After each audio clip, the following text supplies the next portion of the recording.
حسین کی وہ بیٹی جسے میلے کرتے میں شام کے خرابے میں دفن کیا گیا، وہ سکینہ بھی مجلس میں آتی ہے۔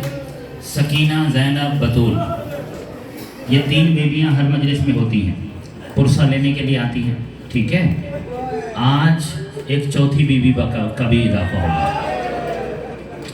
آج کی مجلس میں ایک چوتھی بیوی بھی ہے جو خاص طور پر آئی ہوئی ہے، میرا عقیدہ ہے، میرا ایمان ہے، مجلس میں موجود ہے۔ کون؟ علی اصغر کی ماں۔ کون؟ جناب رباب۔ تو آج آپ نے جناب رباب کو پرسہ دینا ہے، آپ نے 6 مہینے کے علی اصغر کی دکھیاری ماں کو پرسہ دینا ہے، اور جب آپ علی اصغر پر روئیں نا تو کمی نہ رہ جائے، رباب کو کوئی گلہ نہ رہ جائے، رباب کو کوئی شکوہ نہ رہ جائے کہ میرے لال پہ گریہ کم ہوا ہے، میرے شہزادے پر تم نے کم ماتم کیا ہے۔ یہ وہ بیوی ہے کہ اگر اس بیوی کا واسطہ دے کر دعا مانگی جائے نا، ہر دعا قبول ہوتی ہے۔ علی اصغر، سکینہ، رباب، یہ 3 نام لے کر اللہ کی بارگاہ سے جو بھی مانگ لو ملتا ہے۔ بڑا مؤثر وسیلہ ہے، بہت مؤثر۔ اس بیوی کا بڑا خرچہ ہے اسلام پر۔ حسین جیسا سہاگ ہے، بیٹی ایک ہی ہے سکینہ، شہزادہ بھی ایک ہے 6 مہینے کا علی اصغر، ساری کمائی اسلام پر لٹائی ہے۔ سہاگ کو کربلا میں چھوڑا ہے، 4 سال کی سکینہ شام میں چھوڑ کے آئی ہے، علی اصغر کو کربلا میں دفنا کے آئی ہے، پھر اس کے بعد خود کبھی سائے میں نہیں بیٹھی ہے۔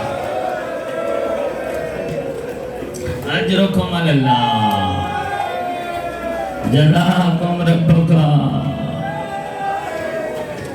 عزادارو، جب قافلہ مدینے سے چلا تھا نا 28 رجب کو، تو چونکہ اس کاروان کے منتظم اعلیٰ مولا حسین کی طرف سے سرکار ابو الفضل عباس تھے۔ عباس، سواریاں تیار کر لو، سامان سفر آمادہ کرو، محمل آمادہ کرو، سب کو محملوں میں بٹھاؤ، کاروان کو روانہ کرو۔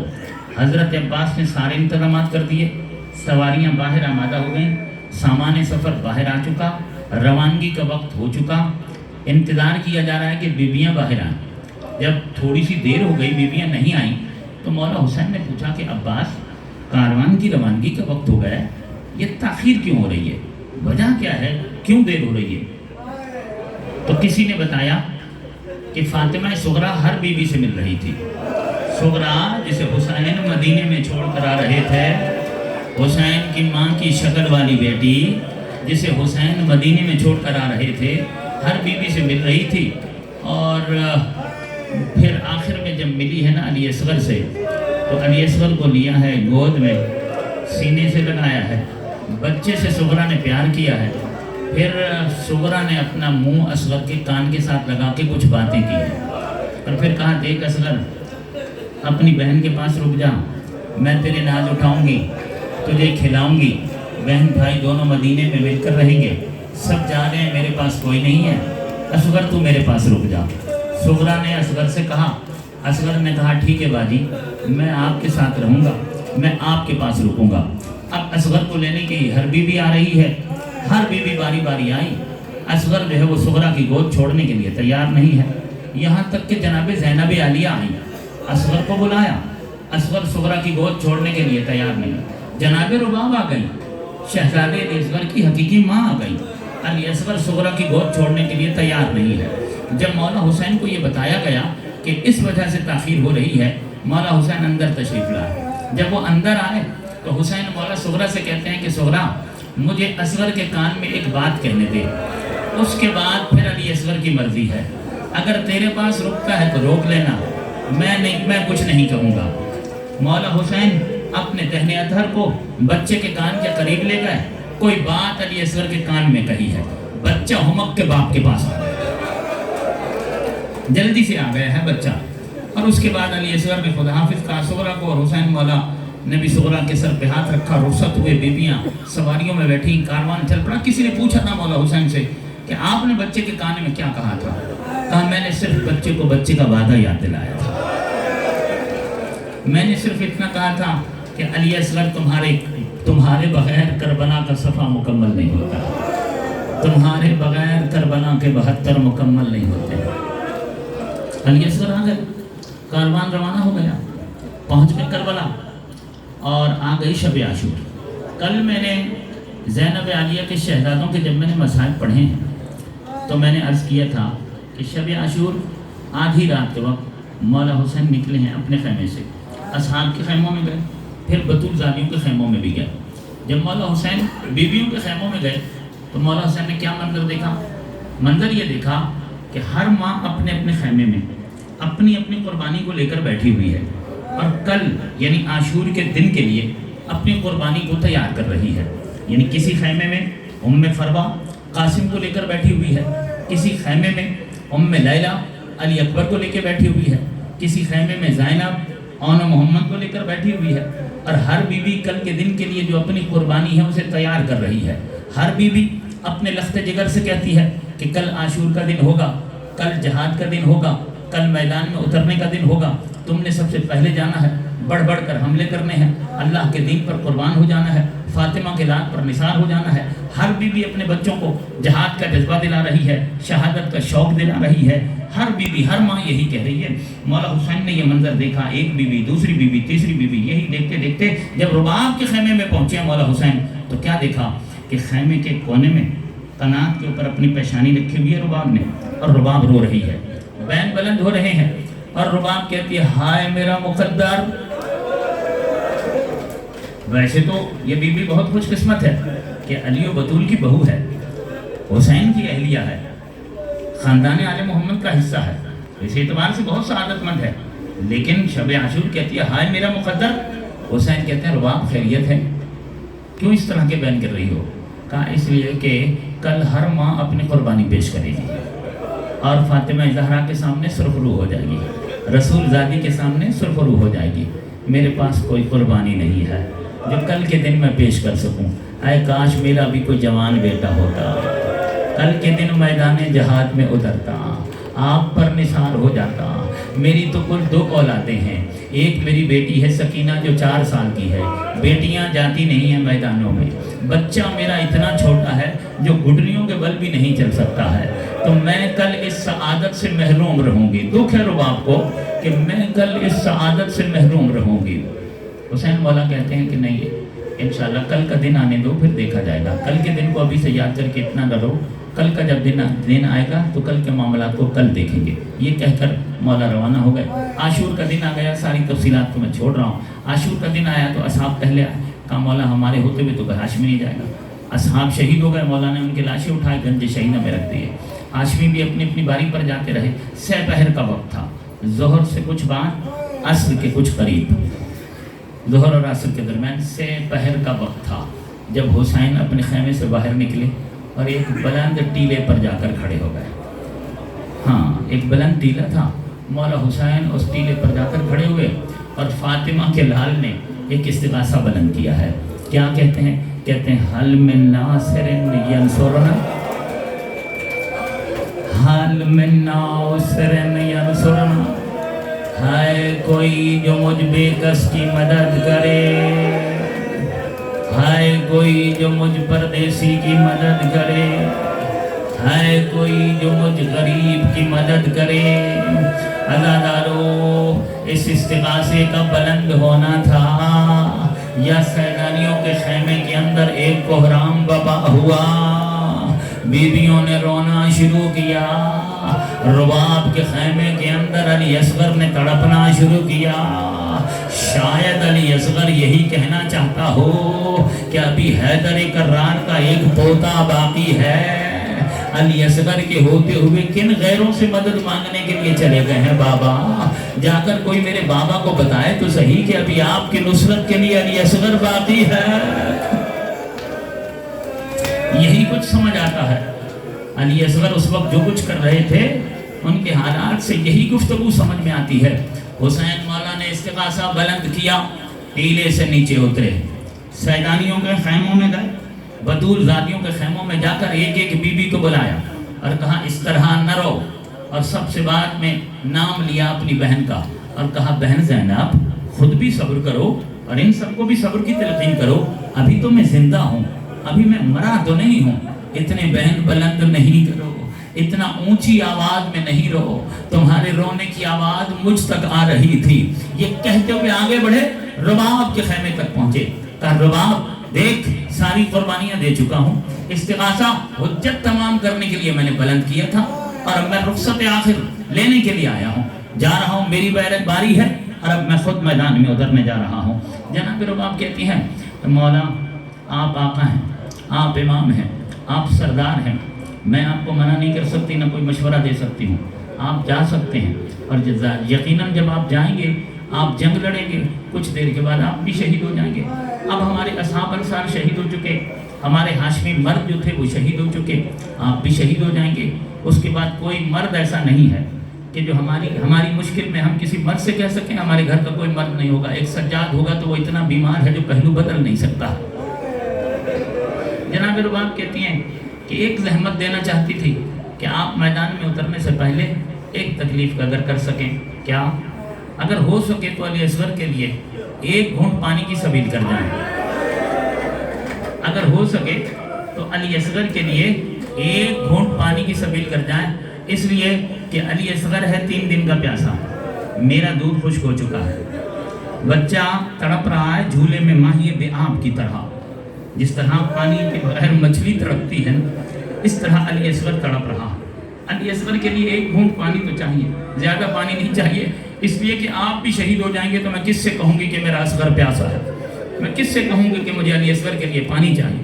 تو یہ اگر آپ اپنی زندگی میں اتنی زحمت فرمائیں کہ اگر علی اصغر کے لیے کوئی پانی کی سبیل ہو جائے، اتنا کہا ہے رباب میں۔ حسین مولا کہتے ہیں ٹھیک ہے، ان اشقیاء سے اور ان سنگ دلوں سے کوئی امید تو نہیں ہے، لیکن میں حجت تمام کرتا ہوں، لاؤ علی اصغر کو میرے ہاتھوں پہ دے دو۔ اس کے بعد جو مسائل ہیں وہ قیامت کے مسائل ہیں، جو پرسہ دینے کے لیے بیٹھے ہو عزادارو، اب شرما کے نہ رونا، اب رباب کو پرسہ دینے کی تیاری کرو۔ حسین مولا نے شہزادہ علی اصغر کو اپنے ہاتھوں پہ لیا، پھر سینے سے لگایا، فاطمہ کے لال نے اپنی ابا بچے پہ ڈال دی، چلے اشقیاء کی طرف۔ جب اشقیاء نے دور سے دیکھا خیمے سے حسین آ رہے ہیں، سینے کے ساتھ کچھ لگا ہوا ہے، انہیں ایسا محسوس ہوا کہ شاید سینے کے ساتھ قرآن لگایا ہوا ہے۔ انہوں نے اپنے تائیں یہ خیال کیا کہ شاید صبح سے لاشیں اٹھا کے تھک گیا ہے، اب قرآن لے کر آ رہا ہے صلح کرنے کے لیے، اب شاید قرآن پر ہم سے کوئی معاملہ کرے گا یا صلح کرے گا۔ ان کے ذہن میں یہ بات ہے۔ ایک لحاظ سے درست ہے کہ حسین قرآن ہی لے کر جا رہے تھے، مگر یہ قرآن سامت نہیں تھا، یہ قرآن ناطق کا ایک کم سخن پارا تھا، لیکن حسین صلح کرنے کے لیے نہیں جا رہے تھے، حسین تو حجت تمام کرنے کے لیے لے کر جا رہے تھے۔ علی اصغر کو لیا، اشقیاء کے سامنے جا کر حسین مولا کھڑے ہوئے، کبھی سوال نہ کرنے والے حسین نے علی اصغر کی خاطر ایک گھونٹ پانی کا سوال کیا، صرف ایک گھونٹ پانی کا سوال کیا، کہا دیکھو اے لوگو، تمہاری نگاہ میں اگر قصوروار ہو سکتا ہوں تو میں ہو سکتا ہوں، میرا یہ بچہ تو صرف 6 مہینے کا ہے، اس کا تو کوئی قصور نہیں ہے، اس کی ماں کا دودھ خشک ہو چکا ہے، 3 دن ہو گئے ہیں اس نے پانی نہیں دیکھا ہے، 3 دن ہو گئے ہیں اس نے پانی نہیں دیکھا ہے، اس کے لیے صرف ایک بوند پانی چاہیے۔ دکھایا سب کو اور کہا اس کے لیے صرف ایک بوند پانی چاہیے۔ اور ان اشقیاء پر حجت تمام کرنے کے لیے امام نے ایک جملہ کہا، امام فرماتے ہیں کہ اما ترونا کیفا یتلذا، بڑا قیامت کا جملہ ہے جو حسین کی زبان سے نکلا ہے۔ مولا فرماتے ہیں اما ترونا کیفا یتلذا، تم اسے دیکھ نہیں رہے ہو کہ یہ کیسے مچھلی کے بچے کی طرح تڑپ رہا ہے۔ یتلذا عربی میں کسے کہتے ہیں؟ یتلذا عربی کا لفظ ہے، یتلذا عربی میں مچھلی کے اس چھوٹے بچے کو کہتے ہیں کہ جسے اگر دریا سے شکار کیا جائے یا پانی سے الگ کیا جائے تو وہ تڑپتے وقت بار بار کبھی منہ کھولتا ہے اور کبھی منہ بند کرتا ہے، تو اس کی اس کیفیت کے وقت اسے یتلذا کہا جاتا ہے۔ امام نے فرمایا اما ترونا کیف یتلذا، تم دیکھ نہیں رہے ہو کہ کس طرح مچھلی کے بچے کی طرح یہ تڑپ رہا ہے۔ اس کے بعد مولا فرماتے ہیں کہ اگر تم یہ سمجھتے ہو کہ اس بچے کے بہانے سے پانی میں خود بھی لوں گا، اگر تم یہ خیال کر رہی ہو تو دیکھو میں اسے کربلا کی سرزمین پر لٹا دیتا ہوں، زمین کربلا پر رکھ کر میں پیچھے چلا جاتا ہوں، تم آؤ اس کے حلق کے اندر ایک بوند پانی ڈال کے چلے جاؤ۔ عزادارو، حجت تمام کرنے کے لیے کربلا کے ابراہیم نے کربلا کے اسماعیل کو کربلا کی گرم ریت پر رکھ دیا. کربلا کی ریت بہت گرم تھی. باغ بطول کا یہ ننھا سا پھول کربلا کی گرم ریت پر رکھ دیا فرزند بطول نے.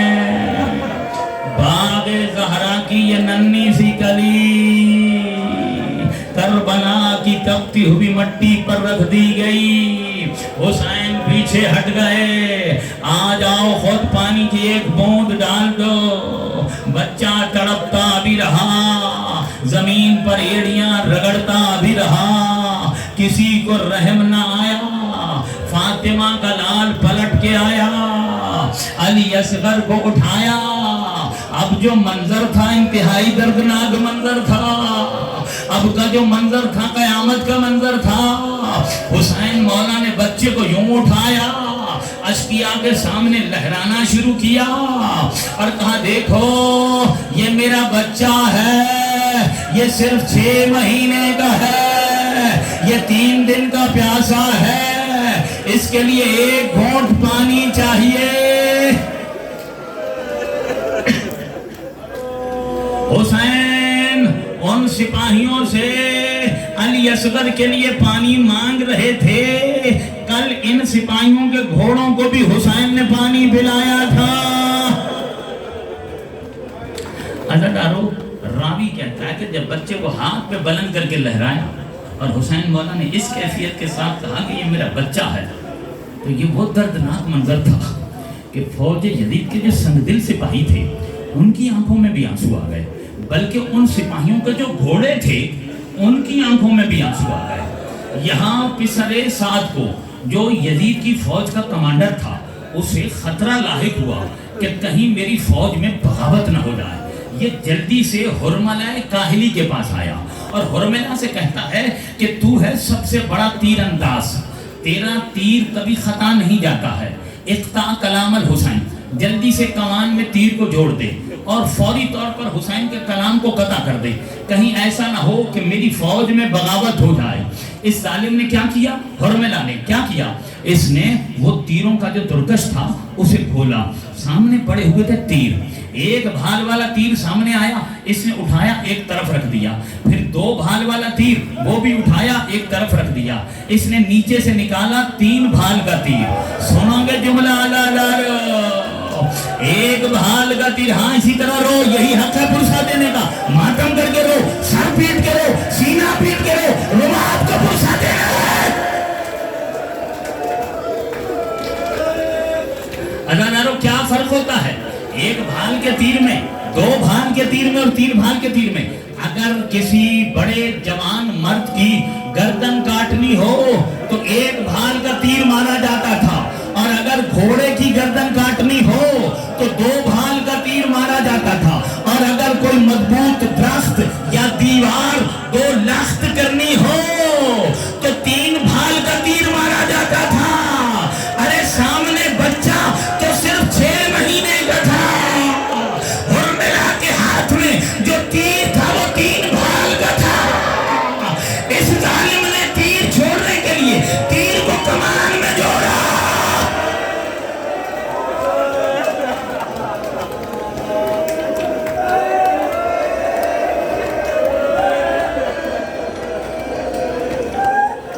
اس نے جیسے ہی تیر کمان میں جوڑا, تیر چلا نہ پایا, تیر اس کے ہاتھ سے چھوٹ گیا. زمین کربلا پر اس کا تیر گر گیا. دوسری مرتبہ تیر کو اٹھایا, کمان میں جوڑا, چلانا چاہا, تیر گر گیا.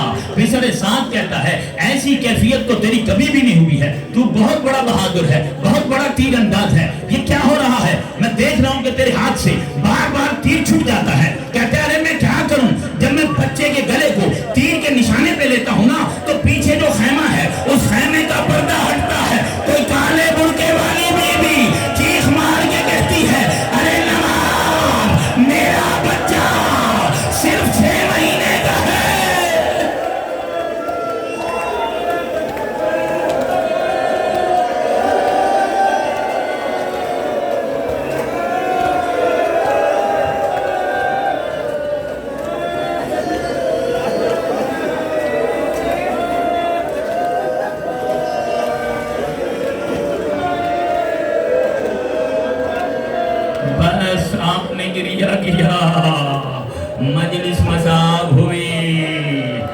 اجرکم علی اللہ، یہی حق ہے پرسا دینے کا۔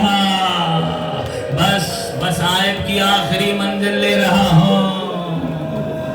سنان کوفی بڑا سنگ دل ہے، سپاہی ہے، اس کے قریب آ گیا، ہرملہ کے قریب آتا ہے سنان، کہتا ہے ہرملہ توہمات میں مبتلا نہ ہوا کر، تو بھی اب عورتوں کی پرواہ کرے گا، سن کمان میں تیر جوڑ، اور اگر یہ منظر تجھے نظر آتا ہے نا تو نشانہ لے لے، جب تو تیر چلانے لگے گا تیری آنکھوں کے سامنے میں ہاتھ رکھ دوں گا۔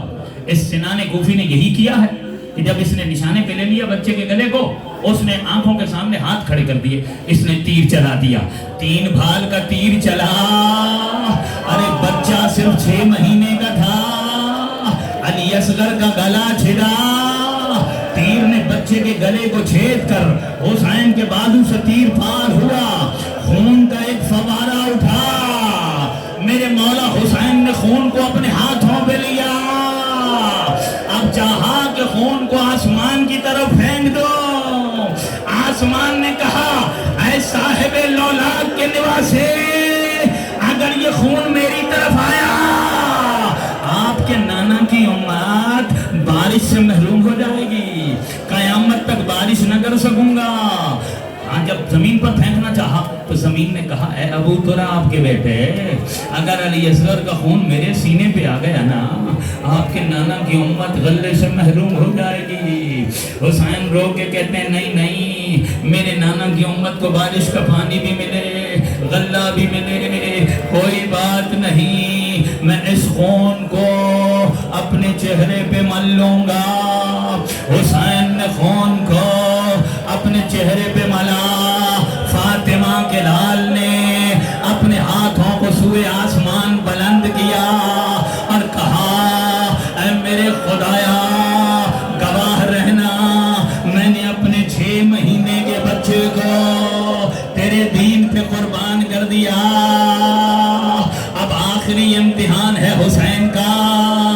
رباب سے لے کر آئے تھے پانی پلانے کے لیے، بچے کی ماں خیمے میں بچے کا انتظار کر رہی ہے، ارے بچہ زندہ آیا تھا، مرا ہوا بچہ ماں کے سامنے کیسے لے کر جاؤں؟ حسین کو طرح طرح کے خیال آتے ہیں، کبھی قدم خیمہ رباب کی طرف بڑھتا ہے تو کبھی پیچھے ہٹ جاتا ہے، زبان پر بار بار آتا ہے انا للہ و انا الیہ راجعون، رضا بقضائہ و تسلیما لامر، آخری جملہ ادا ڈالو۔